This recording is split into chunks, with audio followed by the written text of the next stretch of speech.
Welcome to the Salmon Runs YouTube. Enjoy the video. In this video, I will explain how to make tom yum broth. To begin, let's gather our essential ingredients. You'll need about 3 to 4 stalks of fresh lemongrass, roughly 8 thin slices of galangal, and 6 kaffir lime leaves. For the base, prepare 1 quart of chicken or shrimp broth. Don't forget 2 to 5 fresh Thai chilies for that signature kick, plus 2 cups of your favorite mushrooms and 2 to 3 small tomatoes. Finally, have fish sauce, fresh lime juice, and 1 teaspoon of sugar ready. Now, let's prepare our aromatics to unlock their full potential. First, remove the tough outer layers of 2 to 3 lemongrass stalks, then gently smash them with the back of your knife and cut them into 2-inch pieces. Next, slice about 8 thin pieces of galangal. Take 5 to 6 kaffir lime leaves and tear them roughly to release their fragrant oils.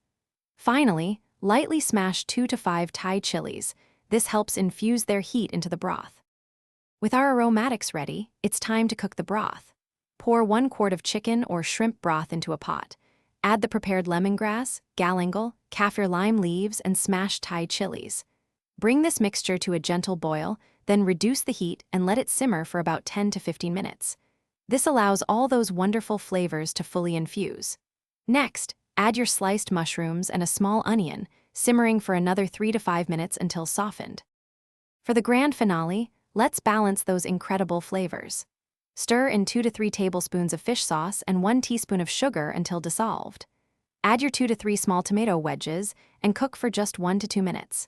Crucially, turn off the heat before stirring in 2 to 3 tablespoons of fresh lime juice. This preserves its bright, zesty punch. Finally, garnish your steaming hot tom yum broth with a handful of fresh cilantro and serve immediately. Enjoy your homemade Thai delight. Thanks for watching. Consider subscribing if we helped you.